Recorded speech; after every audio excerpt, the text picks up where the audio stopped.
What's up, everybody? It's that time of the week. You're tuned in to What's the Score, where we take a look at the world of sports. I'm Dustin Daniel. And I'm Jason Simon. You know, Jason, a wise man told me that the only constant in this life is change, and change is something we saw a lot of recently in the NBA. You're definitely right, Dustin. Last week we saw a number of players in contracts being swapped, different teams before Thursday's trade deadline, including your own Houston Rockets, who finally parted ways with Tracy Mac McGrady after 6 years. It was a three-team deal between the Rockets, the Knicks, and the Kings. The Knicks received the guy they wanted, Tracy McGrady, along with Kings guard Sergio Rodriguez. The Kings acquired our beloved Carl Landry and center Joey Dorsey from the Rockets. And the Rockets received Kings guard Kevin Martin, along with center Hilton Armstrong and forwards Jordan Hill and Jerry Jeffries. You know, I know that you were really excited when this deal took place. Tell me why. You know, I definitely was excited. First of all, to get rid of T-Mac. I mean, he wasn't contributing to our team. While he was a great player for the Rockets, I think his time was over. So we got rid of him, got rid of his humongous contract. I really like Kevin Martin. He's a proven two guard. He's a shooter.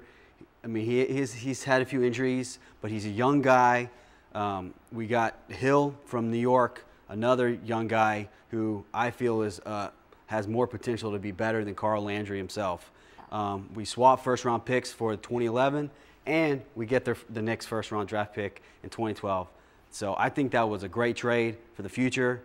You tell me, what are you thinking? I completely disagree with you, but I know that our viewers are not the least bit surprised.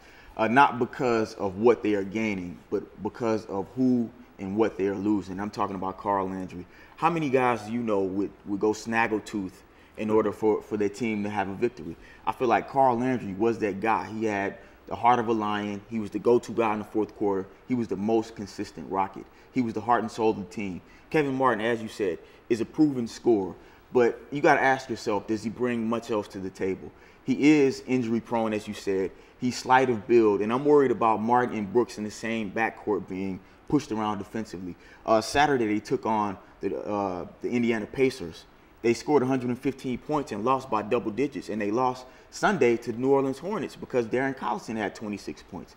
They also didn't acquire a center. Chuck Hayes is another guy with the heart of a lion, but he's still only 6'6". The jury's out on Jordan Hill, and Hilton Armstrong and Jerry Jeffries haven't quite lived up to their potential. That's my spiel on it, but I'll let you have the final word. Tell me what you think about it. Well, I really appreciate you letting me have the final word on that. I mean, I hear all your points, and I'm an optimist. I'm always looking at the good stuff. You know, we got rid of that humongous contract T-Mac, and we got younger and better, and we got taller, which that is the one thing that the Rockets have been suffering for all season, is they're small. Well, we just acquired 4 guys, where I think the shortest guy is 6'7", so we got bigger. So I like that. The future is bright. We got we got high draft picks coming, so that's definitely something I think it's going to be for the future. So it's looking good. Let's take a look at some of the sports scores from this last week.